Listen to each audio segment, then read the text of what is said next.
Welcome back. In this tutorial, we're following the money progress billing. How a percentage on your S-curve becomes an actual payment on a construction project, DPWH-style. Everything starts with accomplishment. Suppose our contract amount is 10 million pesos, and this month the project moved from 17% to 40% complete. The slice we can bill is the difference, 23%. On the S-curve, that's the vertical step our actual line just climbed. Now the billing itself. 23% of 10 million gives a gross billing of 2.3 million pesos. But we don't take that home. First, retention, typically 10% of the billing, held back as security, 230,000.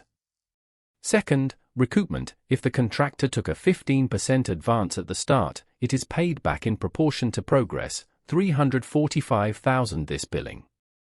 Gross, minus retention, minus recoupment, the net payable is 1,725,000 pesos. Why the deductions? Retention protects the owner, it accumulates until the project is far enough along, and is released when the work is proven. Recoupment simply returns the advance that finance mobilization. You were paid early, so you pay it back as you earn. Neither is a penalty, both are timing. Let's recap. Progress billing turns accomplishment into cash, gross equals the percent accomplished times the contract amount.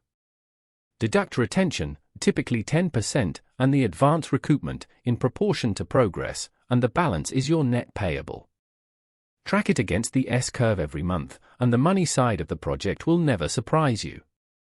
Thanks for watching. Before you go, follow RHC Engineering and RHCES on YouTube and Facebook, and find more resources on our websites, shown here on screen. See you in the next video.